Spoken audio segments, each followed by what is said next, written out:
जनाब स्पीकर, मैं आपकी तवज्जो दिलवाना चाहता हूं कि ऐसा दौर आया था कि जब सियासी लीडर जो इनकी जमात के सरबराह हैं, उनके बयानात ऑन रिकॉर्ड मौजूद हैं कि पाकिस्तान डिफॉल्ट होने जा रहा है। ये 1 महीने की बात है, ये 2 महीने की बात है, ये डिफॉल्ट आज हुआ, कल हुआ, और पाकिस्तान में कोई इन्वेस्टमेंट ना करे, पाकिस्तान में इकोनॉमिक एक्टिविटी खत्म होने लगी है, और शर्तें लगी हुई थी। ये शर्तें लगा रहे थे मुल्क के डिफॉल्ट होने पर, मगर उस रब्बे जुल जलाल को कुछ और मंजूर था। ऐसे वक्त में जब मुल्क की मईशत को कोई हाथ लगाने को तैयार नहीं था, मुस्लिम लीग नून के वजीर आजम शहबाज शरीफ साहब ने हिम्मत बांधी और हौसला पकड़ा। और मुझे याद है बहुत सारे हमारे कई अफसरान वो छुट्टी लेकर चले गए थे कि पता नहीं क्या बनता है। ऐसे वक्त में ना सिर्फ हुकूमत को संभाला, मईशत को संभाला दिया, रियासत की बका के लिए अपनी सियासत कुर्बान की मियां शहबाज शरीफ ने। और ये सियासत यही रह जानी है। तारीख उस कदम को याद रखेगी जब वजीर आजम शहबाज शरीफ ने यह नारा लगाया कि मैं रियासत को बचाऊंगा, मुझे सियासत की परवाह नहीं है। और ये वो वक्त था जब पेरिस के अंदर एक मीटिंग हुई और IMF के साथ मामला तय पाए। वो अगर मीटिंग ना होती, शहबाज शरीफ साहब एफर्ट ना करते और IMF के प्रोग्राम में हम ना जाते, तो आज जो खुशहाली आई है ये मुमकिन ना हो पाती।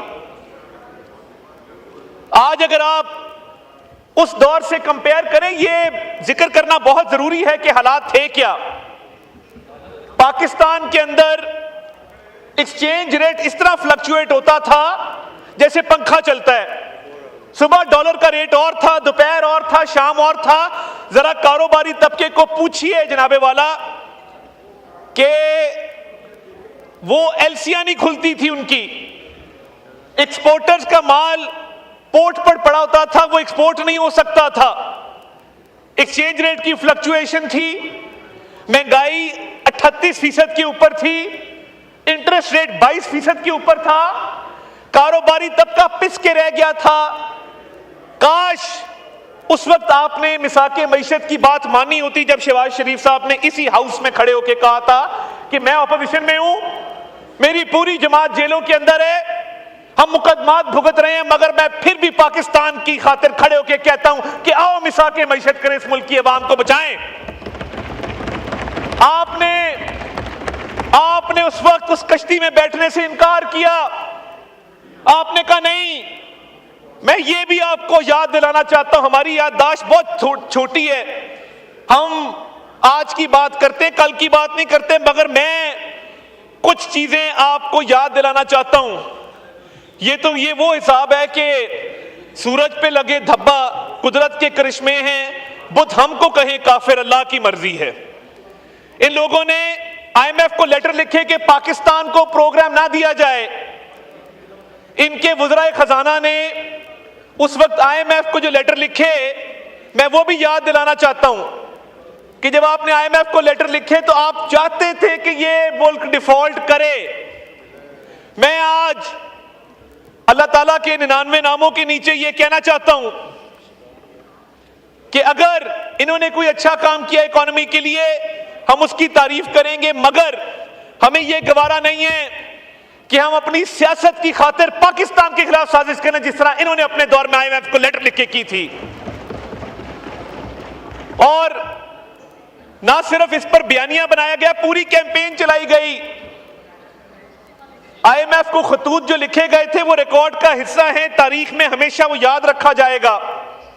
एक तरफ वजीर आजम शहबाज शरीफ पेरिस में मीटिंग करके मामलात को जोड़ रहे थे और यहां से खत लिखे जा रहे थे कि पाकिस्तान को बेल आउट ना मिले। जनाबे वाला, ये जो मौशी इस्तेहकाम हासिल हुआ है, बहुत सारे लोगों ने इस पर एफर्ट की है, और मैं समझता हूं कि इदारों का इसमें बहुत एफर्ट है, उनकी बहुत काविश है, और ये जिस तरह वजीर आजम कहते होते हैं, ये एक टीम वर्क है जिसके अंदर फील्ड मार्शल सैयद आसिम मुनीर उनकी टीम का भी भरपूर हिस्सा है कि जिस तरीके से एक स्टेबिलिटी मुल्क के अंदर आई है।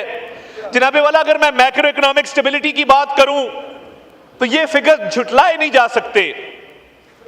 जीडीपी ग्रोथ जब ये छोड़ के गए तो -0.2% के ऊपर थी, आज 3.7% के ऊपर है जनाबे वाला।